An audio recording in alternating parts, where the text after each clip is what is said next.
Hello dear viewers, मैं गरिमा स्वागत करती हूँ आप सभी का मेरे channel quick learning with ease पे। आई होप आप सभी बहुत अच्छे होंगे। एंड आज है हमारा इंटरव्यू 8। इससे पहले हमने इंटरव्यू 7 कंप्लीट कर लिए थे। अगर आपने वो वीडियो नहीं देखे हैं, चैनल पे एक बार जाके विजिट कर सकते हैं। आपको इनकी जो PDF है वो मेरे टेलीग्राम चैनल पर मिल जाएगी।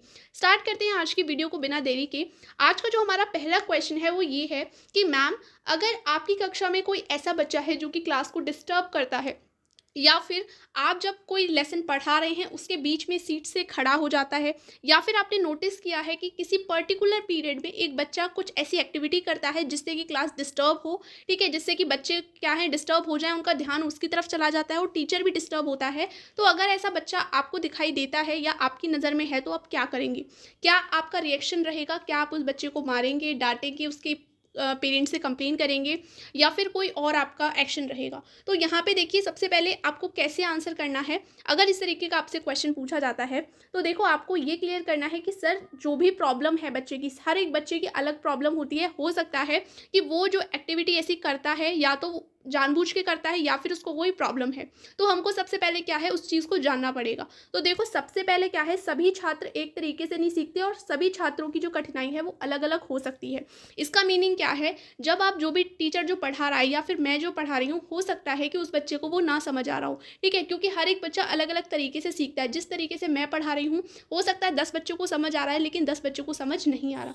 और हर एक बच्चे के चैलेंजेस भी अलग होते हैं। किसी बच्चे को हो सकता है मेरी लैंग्वेज अच्छे से समझ नहीं आ रही, किसी बच्चे को हो सकता है कुछ वर्ड समझ नहीं आ रहे, किसी बच्चे को हो सकता है पूरा का पूरा चैप्टर ही समझ नहीं आ रहा। तो कुछ भी, हर किसी की अलग प्रॉब्लम हो सकती है, ठीक है। तो अब उसके अकॉर्डिंग आपको यहाँ पे निर्णय लेना होगा, ठीक है। और इस निर्णय को लेने के लिए आपको सबसे पहले क्या है, छात्र से बात तो करनी ही पड़ेगी कि वो ऐसा क्यों कर रहा है, उसको बात क्या है, प्रॉब्लम क्या है। तो सबसे पहले आप क्या करेंगे, मैं छात्र के उस व्यवहार के कारण का पता करूंगा। अब कारण पता करने के लिए आप क्या करेंगे, उस बच्चे से प्राइवेटली बात करेंगे।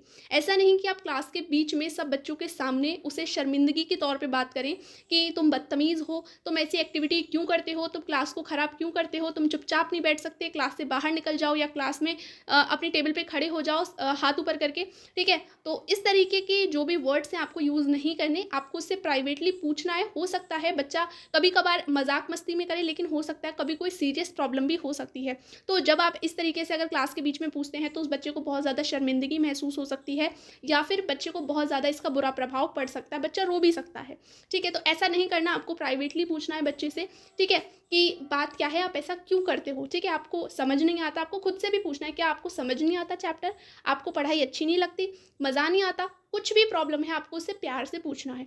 अब वो आपको जो भी बच्चा आंसर करेगा कि मैम मुझे समझ नहीं आता, या फिर कोई भी प्रॉब्लम बताता है, आपको उसके अकॉर्डिंग उस प्रॉब्लम को देखते हुए निर्णय लेना है। अब जैसे कि आप अगर इस आंसर के साथ अगर एक एग्जाम्पल फिट कर देते हैं तो वो क्लियरली आपकी बात को और अच्छे से समझेंगे। और मैं यही कहूँगी, जब आपसे सिचुएशन बेस्ड क्वेश्चन पूछे जाते हैं तो अगर आप उसमें छोटा सा एग्जाम्पल ऐड कर दो तो वो आपकी बात को और क्लियरली समझ पाएंगे। और जब आप अपने आंसर को क्लियरली बता पाओगे तो होप उनको आपका जो पीछे बैकग्राउंड है आंसर का या फिर आपके थॉट्स का, वो क्लियर हो पाएगा, ठीक है। जैसे कि मैंने यहाँ पे एक एग्जांपल लिया है कि मेरी पिछली क्लास में मैंने इस रणनीति का प्रयोग किया था। अब आप पिछली क्लास आप कह सकते हो, मैंने 1-2 महीने टीचिंग किया है, मैंने ट्यूशन किया है, तो मेरा ऐसे बच्चों के साथ सामना हुआ है। तो मेरी पिछली क्लास में क्या था, एक ऐसा बच्चा था, जब मैं टीचिंग करती थी, लेसन पढ़ाती थी, तो वो सीट पे से खड़ा हो जाता था बीच में, ठीक है। अब मैंने उससे पूछा, मतलब प्राइवेटली मैंने उससे पूछा, मैंने 2-4 बार नोटिस किया वो ऐसा ही करता था, जिसकी वजह से क्या है, और क्लास के बच्चे डिस्टर्ब होते थे, मैं खुद भी डिस्टर्ब होती थी। तो मैंने उससे प्राइवेटली पूछा, बच्चे क्या प्रॉब्लम है, आप क्यों खड़े हो जाते हो बीच में, ठीक है। तो उस बच्चे ने मुझे ये प्रॉब्लम बताई कि मैम, ज़्यादा देर सीट पे बैठे रहने की वजह से मैं बहुत बोर फील करने लगता हूँ, मेरे पैर दुखने लगते हैं, मुझ पर बैठा नहीं जाता, मेरा मन करता है कि मैं खड़ा हो जाऊँ और बाहर घूम के आऊँ, इसीलिए मैं खड़ा हो जाता हूँ, मुझे अच्छा नहीं लगता बैठना, मुझे खड़े होने का मन करता है। अब हो सकता है उस बच्चे के पैर में दर्द हो, और ये रियल बात है कि आप मानिए 30 मिनट का पीरियड होता है, ठीक है। अगर मानिए लगातार टीचर, कभी कभार क्या होता है कि बिल्कुल भी वेट नहीं मिलता कि टीचर थोड़ा लेट हो, टाइम टू टाइम टीचर आ रहा है अपनी क्लासेस लेने, तो बच्चे को खड़े होने का मौका भी नहीं मिल रहा, ठीक है। या फिर टीचर ऐसी कोई भी टीचर ऐसी एक्टिविटी नहीं करा रहा जिससे थोड़े बच्चे खड़े हों, थोड़ा अच्छा महसूस करें। एक टीचर आया, उसने अपने लेसन की क्वेश्चन आंसर करवाए, अगला टीचर आया, उसने अपना पूरा चैप्टर समझाया, तो बच्चे लगातार 1 घंटे तक सीट पर बैठे हुए हैं। तो इस वजह से हो सकता है किसी के कमर में दर्द हो जाए या किसी के पैर में दर्द हो जाए, नहीं अच्छा लग रहा उसे बैठना, असहज महसूस करने लगे, नर्वस होने लगे वो बच्चा। तो उसने अपनी ऐसी प्रॉब्लम मुझे बताई कि मैम, मुझसे ज़्यादा देर सीट पे बैठा नहीं जाता, मुझे अच्छा नहीं लगता, ठीक है। तो जब उसने मुझे ये प्रॉब्लम बताई तो सर, मैंने उसके अकॉर्डिंग उसका सोल्यूशन ढूंढा और मैंने उस बच्चे से ये कहा कि देखो बच्चे, जब भी आप ऐसा फ़ील करो, ठीक है, जब भी आप ऐसा फ़ील करो किसी भी पीरियड में, मैं टीचर्स से बात कर लूँगी, आप किसी भी पीरियड में जब ऐसा फ़ील करते हो कि आपको खड़ा होना है, आपसे बैठा नहीं जा रहा, नर्वस हो रहे हो आप, तो आपको अपना हाथ रेज़ करना है। रेज़ करने के बाद क्या है, आपको वो टीचर थोड़ी देर क्लास के अराउंड क्या है, एक चक्कर लगाने देगी, ठीक है? जिससे कि आप क्या है, फ्री होके अपने माइंड को फ्रेश करके वापस से बैठ सको, ठीक है? ये एक बच्चे के लिए नहीं है, ये हर बच्चे के लिए बहुत ज़्यादा ज़रूरी है कि बच्चे लॉन्ग टाइम तक ना बैठें, क्योंकि ऐसा नहीं हो पाता कि बच्चे एक संग इतना सारा कॉन्सेंट्रेट कर पाएँ, ठीक है? लेकिन आपको ये भी ध्यान रखना है कि वो बच्चा अब इस चीज़ को ना मज़ाक में ना लेने लगे, मतलब जब उसका मन करे कभी भी वो हाथ रेज़ करे और बाहर एक चक्कर लगा के आ जाए, इस तरीके से तो वो पढ़ेगा भी नहीं। तो ये चीज़ आपको भी देखनी है कि आप बच्चों को टाइम टू टाइम क्या है, कुछ ऐसी क्लास में एक्टिविटी भी करा सकते हैं जिससे कि क्या है, बच्चे थोड़ा खड़े खड़े होने का बच्चों को मौका मिले। तो आपने ऐसे चीज़ बोला, और ऐसा भी हो सकता है कि कभी-कभी ऐसा एनवायरनमेंट ना हो, बाहर कुछ काम चल रहा हो क्लास के बाहर, तो आप उस बच्चे को नहीं भेज सकते। तो क्या है, आप उसे क्लास में क्या है, थोड़ी देर मतलब क्लास के अराउंड चक्कर लगाने का, क्लास के अंदर ही चक्कर लगाने का आप उसको कह सकती हैं। तो इस तरीके से आप अपने आंसर को फ्रेम कर सकते हैं।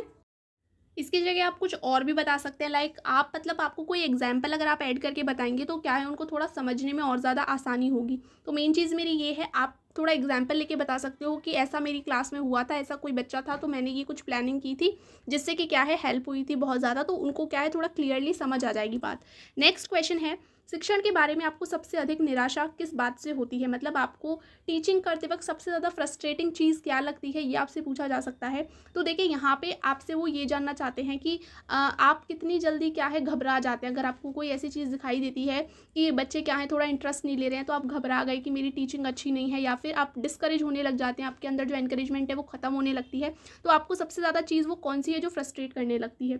तो देखिए, इस तरह के जो प्रश्न हैं ये जांचने के लिए होते हैं कि आप कितनी आसानी से निराश हो सकते हैं। इसका जवाब देने में आपको अंदरूनी ताकत दिखानी होगी कि मैं क्या है, जो भी मेरे सामने चैलेंजेस आते हैं मैं उनको अच्छे से फेस कर सकता हूँ।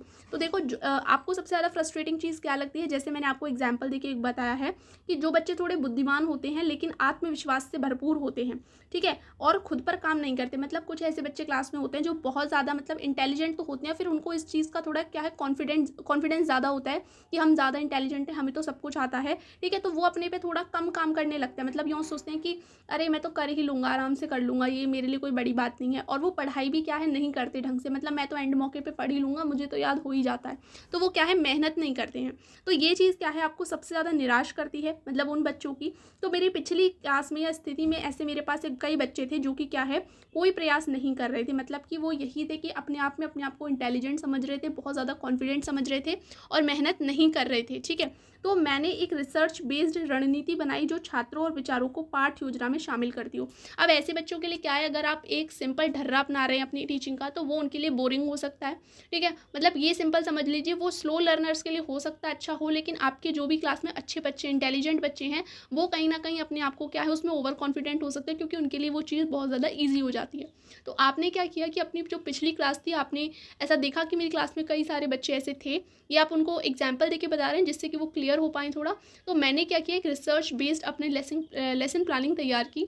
रिसर्च बेस्ड का मीनिंग क्या होता है कि मानिए आपको फूड टॉपिक पढ़ाना है, ठीक है, तो फूड टॉपिक में आपने लेसन प्लानिंग को इस तरीके से की है कि आपको स्लो बच्चों को भी लेके चलना है, कि आप धीरे धीरे मतलब अच्छे से फूड को एक्सप्लेन करके बताएं।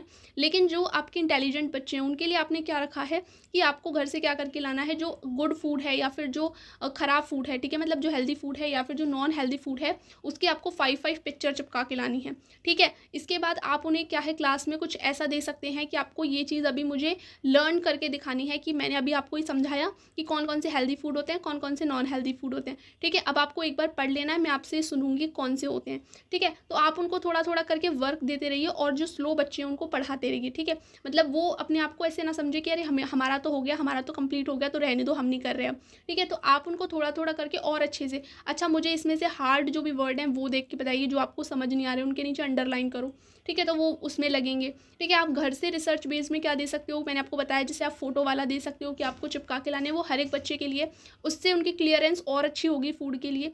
इसके बाद आप क्या दे सकते हो, आपको हेल्दी फूड के जो भी बेनिफिट्स हैं वो 5 बेनिफिट्स लिख के मुझे अभी दिखाओ, या तो अभी बोल सकते हो या फिर मुझे घर से करके दिखाओ। अभी बोलोगे जैसे वो फ्री बैठे हैं, वो क्लास में डिस्टर्ब ना करें, इसके लिए आप बोल सकते हो कि आप सोचो और मुझे बेनिफिट्स लिख के दिखाओ हेल्दी फूड के 5, ठीक है। तो वो कुछ ना कुछ ज़रूर लिखेंगे, जैसा उन्हें समझ आएगा। तो आप बता सकते हो कि आपने इससे जो रिसर्च बेस्ड आपकी प्लानिंग है इसको आपने अपनी टीचिंग में शामिल किया और क्या हुआ, इससे छात्र के जो विचार हैं वो आपकी पाठ्य योजना में शामिल आपने किए, क्योंकि यहाँ पे आपको क्या है, जो इंटेलिजेंट बच्चे हैं उनकी जो क्लियरेंस है, जब आपने उनको चैलेंजेस रखे कि आप डिफिकल्ट वर्ड बताओ, ठीक है, आपको अच्छे फूड के बारे में या फिर खराब फूड के बारे में कुछ सेंटेंस लिखने हैं, तो उनके उस टॉपिक के लिए और ज़्यादा अच्छी क्लियरेंस हो गई। और आपने जब इस टाइम में स्लो बच्चों पर ध्यान दिया तो उनकी भी क्या है, जो एक प्रदर्शन था वो बेटर तक पहुंचा। इस वजह से क्या है, 3 महीने से कम समय में भी जो उनका टेस्ट स्कोर था वो 20% तक बढ़ गया। मतलब इंटेलिजेंट वाले बच्चों को तो और ज़्यादा हेल्प हुई और उनका क्या हुआ, ब्रेन भी थोड़ा खर्च हुआ और वो थोड़े एक्टिविटी बेस्ड लर्निंग में एंगेज भी हुए, ठीक है। और स्लो लर्नर्स को आपको पढ़ाने का और अच्छे से मौका भी मिला, ठीक है। तो यहाँ पे क्या है, दोनों बच्चों के लिए, दोनों ही तरह के बच्चों के लिए यहाँ पे बेनिफिट रहा और टेस्ट स्कोर आपका क्या रहा, 20% थोड़ा अधिक रहा। तो इस तरीके से आप एग्जाम्पल देके बता सकते हो कि मैंने ऐसी ऐसी टेक्निक्स अपनाई थी तो मुझे ये लाभ मिला था, ठीक है। तो होप आपको आज के दोनों क्वेश्चन समझ आए होंगे और वीडियो अच्छा लगा होगा। अगर वीडियो अच्छा लगा है तो चैनल को लाइक, शेयर एंड सब्सक्राइब करना बिल्कुल मत भूलना। फिर मिलते हैं एक नई वीडियो के साथ, जब तक के लिए थैंक्स।